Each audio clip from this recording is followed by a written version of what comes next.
欢迎收看关键时刻，我是张道和。今天中国又出来搞事了，他说他们要在台海的周边搞一个围台军演，这个军演叫做正义使命的军演，而且这一次是最靠近台湾的一次。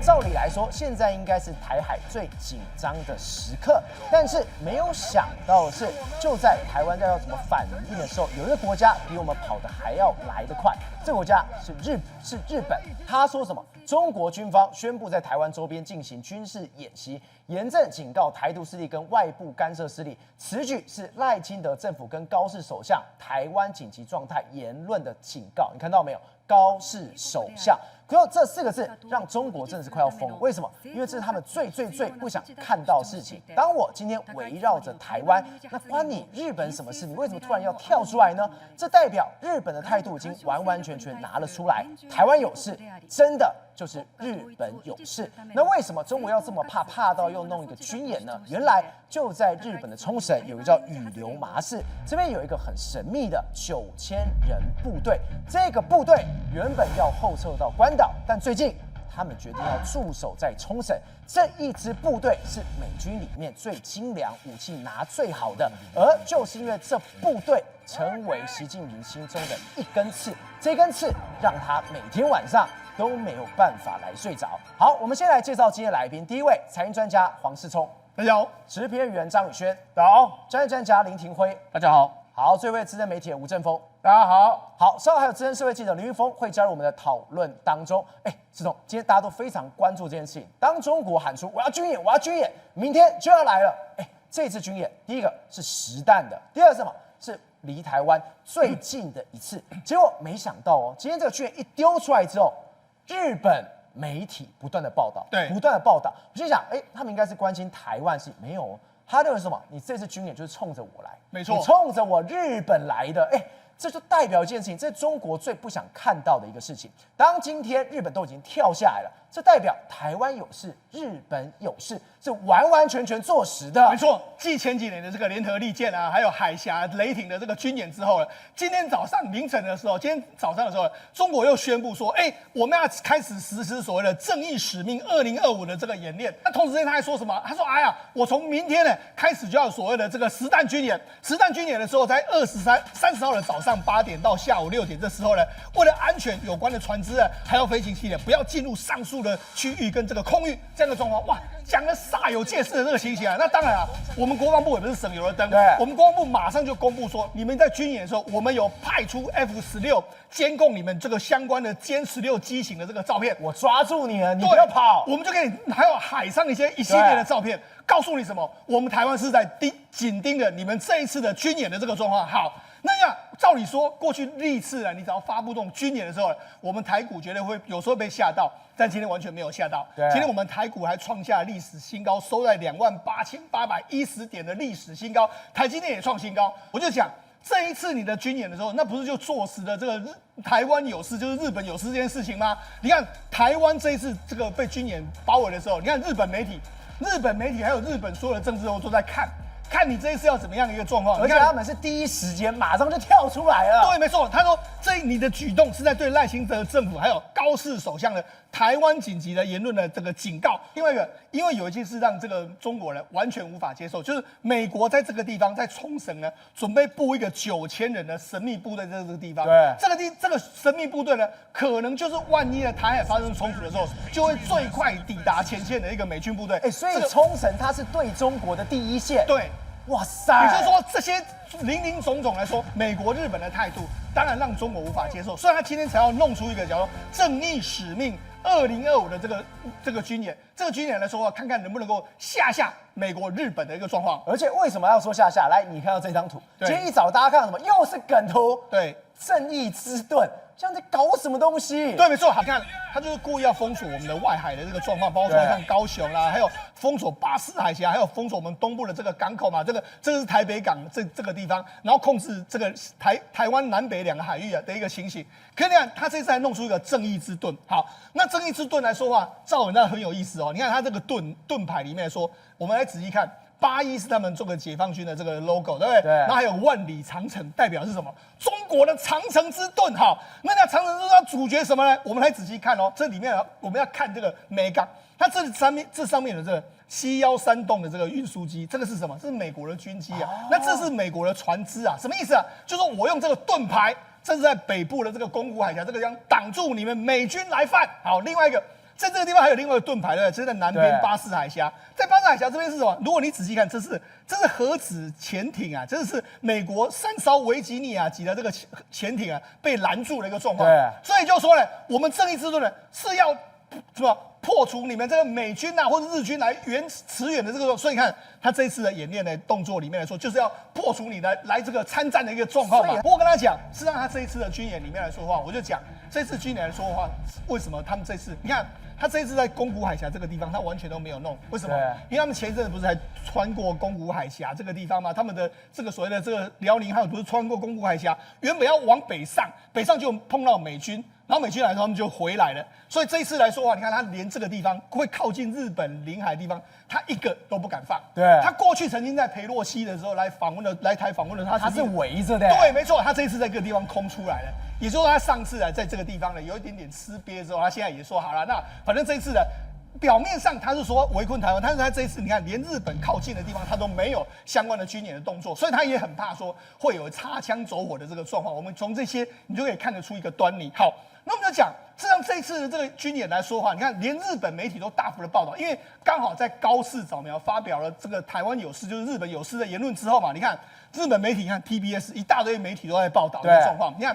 TBS 就说什么？他说呢，共军发言人表达这个演习的目的是对台独势力还有外部干涉。你看刚才不是有2个盾吗？对，外部干涉势力的严正警告，就是对应美国跟日本嘛。那也是维护国家统一的正当还有必要性的这个措施，被认为说牵制高市在国会答询的中提及台湾有事相关言论的议题嘛。对，所以呢，日本就是这样子，日本就说没有错，你这样做的话，反正就是坐实了台湾有事就真的是日本有事的状况。而且你今天这个军演就是怎样，就是冲着我来的。对，没错，你冲着我来啊，大家来啊。对，没错啊，你看中国军队，你看这是日本媒体的报道，中国军队在台湾附近举行大规模的军事演习，目的可能是为了要吓阻日本跟美国的一个状况，对不对？过去有没有这种围台军演？有啊，非常多。对，但日本是有说话吗？没有说话，没有说话。对，你要仔细听，这一次是日本在这个军演一发布之后，各大媒体跟每个政治人物都表了态，这是有史以来的第一次。对，也就是说什么？现在日本人真的意识到了，对，高市说的是对的。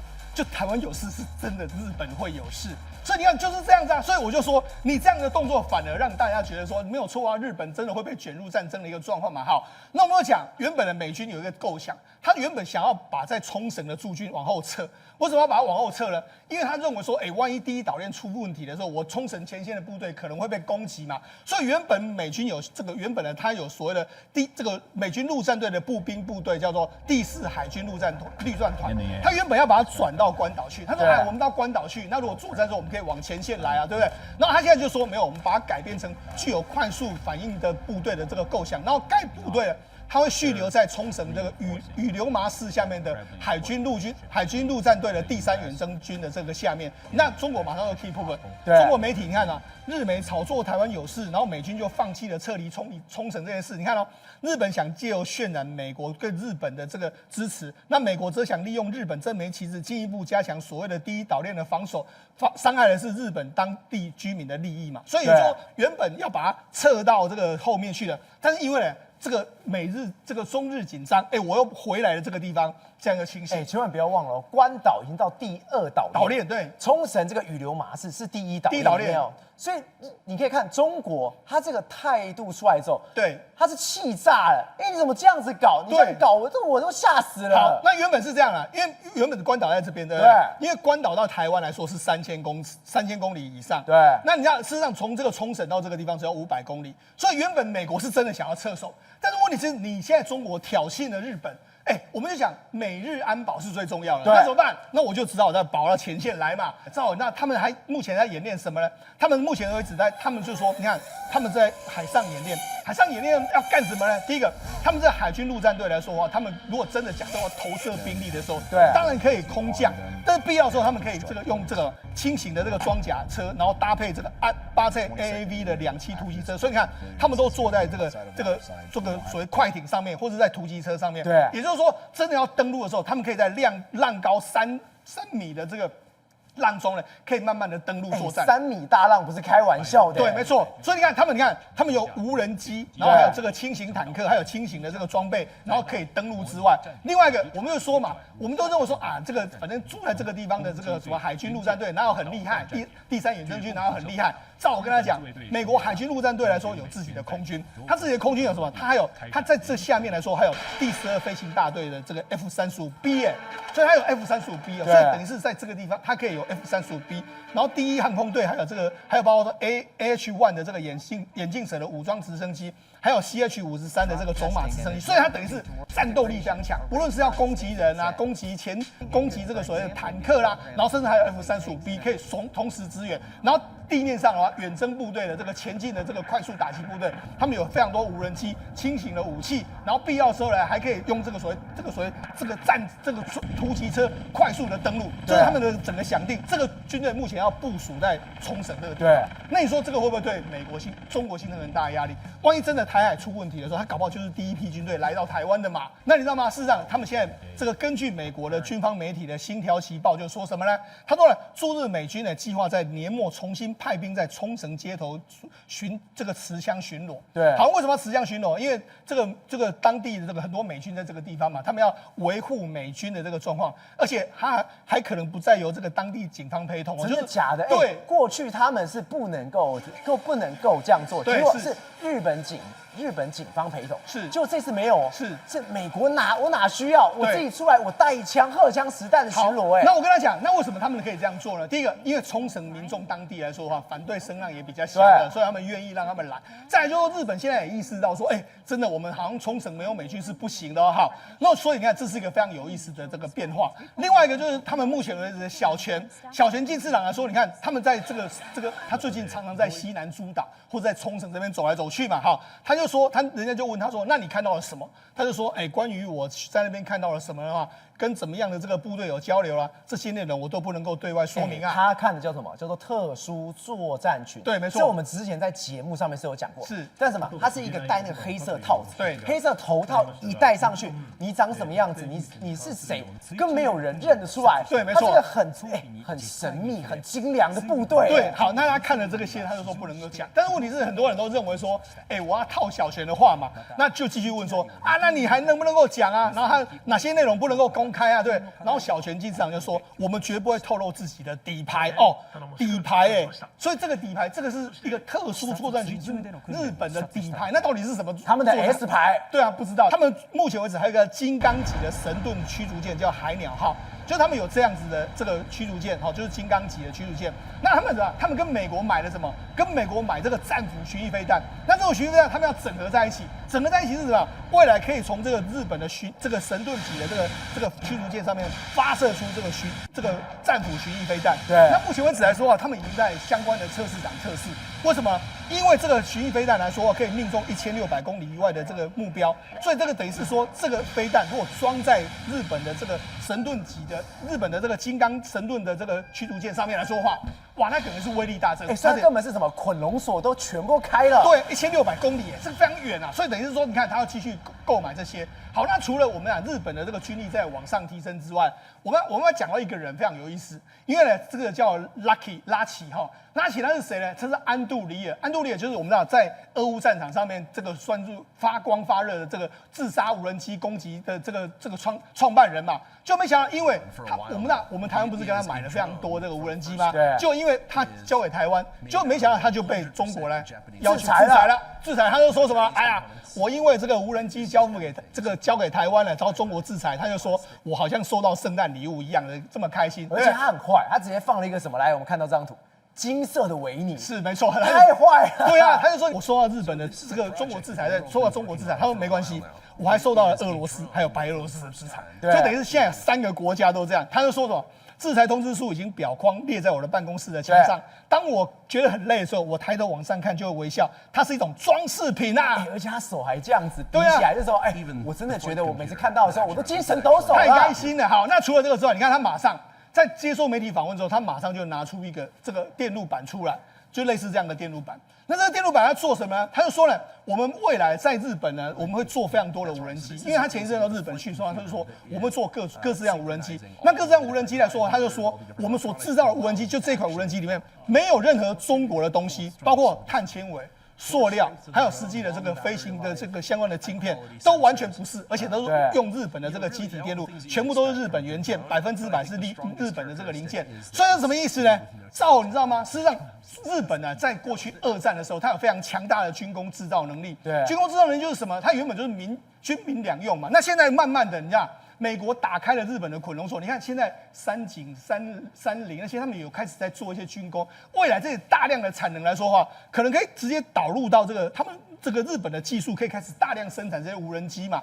他们过去做汽车的未来，就是等于是军工的生产链了。这个机车啊，做这个所谓汽车啦、摩托车，很多相关的这个供应链，都可以把它变成是这个战争嘛。太凶了吧？那尤其是日本本来它的这个国防这个实力就蛮不错，如果再跟美国结合起来，加上这个日本的制造力，那当然会这个实力大增啊。所以为什么这个目前我们就看哦，中国现在对日本是相当的忌惮哦。对，在整个远东这个印太地区来说的话，能够跟这个中国掰手腕就是日本。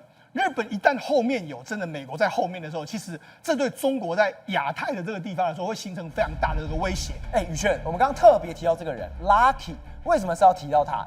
他根本就是把美日台完完全全都串联起来。大家不要想说他去日本到底玩了什么？他现在玩什么？我美国的东西没有办法做出来，你日本帮我做。日本有最强的军工复合体，这样一搞下来，美日真的是玩真的对，没错，这个 Lucky 非常聪明，他讲是一个概念。美国过去为什么呢？军事成为世界强国，在于说他们有庞大的生产线跟生产力，而把所谓的商用行为跟军事行为合在一起，所以呢就能无往不摧。结果他现在把这个脑筋动到日本头上来。赵和，你现在后面看到的这个叫做梭宇500，也就是说Barracuda 500型号。那我跟你讲你看这个飞弹小小一枚感觉起来几十公斤，一个人一个男子就可以把它抬起来，你知道吗？这个飞弹，你猜猜看，它可以打多远？它打多远？可以打将近快要1000公里远。1000公里远？对，所以它是巡弋飞弹。对，它是巡弋飞弹这么小一枚的巡弋飞弹所以 Lucky 今天来到日本就跟他讲说，来，我希望日本能够生产这个飞弹，而且他跟你讲，你生产的跟别的地方不一样，很简单，你们是不是有一大堆30重工汽车生产线？对，来把其中一个厂房改一改。就可以生产我们的巡弋飞弹。哇塞，这么强！所以他不是要卖给他们，他说我要在你们日本这边生产。对，我从晶片、组装、零组、金属，我全部一体的，我都要用你日本的。他说，因为很简单，今天你用中国的东西，稍微一个小小的电池或其他的零组件，他要肯干嘛？装后门，对，窃听器。他说无人机都可以装窃听器嘞，你敢用他们的东西吗？我全部都要用你日本的。来，再来，赵和，我想更讲一个惊人的事实，你知道这个飞弹一枚知道多少钱吗？25万美金而已。哇，这么便宜，它成本这么低，不到台币800万。对，因为它像乐高积木一样，也就是说它的零组件很少，你本来就是可以空空的，一下子就把它组装起来，很符合生产线。那组装完之后呢，它不用什么工具就可以把它锁起来。所以他说日本本来就有这个优势。那我们未来呢，要在日本去生产这个新型态的飞弹，预计来第一个。零件可以少90%，对，然后呢，生产的时间只要原本的1/10。我随便举几个例子这么厉害？那你想想看，原本一颗战斧飞弹要200万美金，那如果说等于是将近1颗抵8颗，那日本生产一大堆这种，全部都可以打1000公里，那不是我们讲中国吓得半死吗？而且与此同时，你看他说我们在日本呢，不是要建立所谓的我们讲的办事处而已，还要干嘛？工程合作、伙伴关系，等于是他把未来的日本视为大规模美方他军备要生产的一个火药库，甚至是呢，他还提出一个新型号的这种战斗机，这个叫 FQ44，它叫 Fury， 也就是所谓的狂怒无人机。对，你知道这个狂怒厉害在哪里吗？它是跟 F35、F22呢做高低搭配，换言之，它是所谓的中程僚机。这一台我跟你讲，它只要将近我们讲的 F35也好啊，F22也好，1/4左右的造价。对，所以等于就说呢，它也是可以大量生产，而且把这个起落呢，全部跟日本在地的优化，因为日本本来就 F35啊，所以你想想看，搭配起来之后，你在想 Endure 它之前有什么样的一个设备？它有所谓的全程监控的一个设备，我们讲说叫天眼嘛。但天眼它要搭配一个东西，的确我们之前说，我可以看穿墙壁后面。对，赵伟你看得到的，我也看得到。我有热显像，我可以3D 穿透，我可以跟队友这样，我们讲同时攻击。但你没有无人机配合的话，4倍公办。所以你知道它发展那个无人机，这个无人机是什么吗？它叫自主跟随，对，这叫 bolt and。换言之我直接跟各位很简单介绍，你就听得懂。比如说你现在看到敌人这个画面，对，前面是你的队友，他冲进去要打击另外一个敌人，那你可以看到透视左边是不是被透视被打倒了？结果这时候跟你讲说，后方的山顶处还有另外一个敌人，你看得到，可是你队友摸不到，那你自己扑在外，你知道可以干嘛吗？我把无人机稍微一发射。发射之后，它像那个玩游戏一样，滑鼠在牵你一样，你把它牵引过去之后，你知道要干嘛吗？它会自主攻击，你连它还可以杀人的，对你连瞄都不用瞄。我再讲一次，各位你仔细看哦，它其实它就是锁定这个路径之后，来它就过去了，结果它瞄都没瞄。操作都不用操作，来方圆半径把它画出来的时候，开始针对这台车进行我们讲的尾随。尾随之后呢，只要你按下锁定发动的一个按键，这个 bolt M， 也就是说它是所谓的游荡弹药，它至少可以游荡超过半小时以上，它马上呢就会进行所谓的打击任务，而且这个打击任务呢，它是不需要你任何的操控，换言之，它会自动追踪、自动交战、自动决定何时打击，跟你一起做决定。所以你想想看，把这些东西加上我们讲的这个穿戴式装置，也就是你刚才看到的，可以隔山打牛，可以我们讲跟 X 光眼一样去穿透的，戴在眼睛上来，甚至是这么小一个，我看到这个我都想买了。为什么？那看起来很像什么漂亮的太阳眼镜，你不觉得吗？所以我只要戴上这个，等于是我们所有的视野全部都能去，对，而且我还能透过这眼镜。我还可以去操控我的无人机了。对，因为不是每一个人都要带这么大的嘛，对不对？那你看上面这个是防护，它额外的一个装备，但是你只要有带这么小小的一个很像什么雷朋啊那种我们讲的时下潮流的眼镜，你就可以进行了同步打击以及呢相关的操控还有配套。所以你知道他说一架侦察机，比如说我把这个 bolt M 丢到天空之后呢，我们会看到100-200个敌人，就是我们在地面上我们可能只有10个，可是我们同时可以看到200个。当我们进去之后呢，眼前这些长城的敌人原本应该是躲在墙壁后面，都会变成一目了然，腾更更跨海丢。所以你知道吗？他除了去到日本之外因为 Enduro 这个 Lucky 他还讲了一个很重要的东西，他说。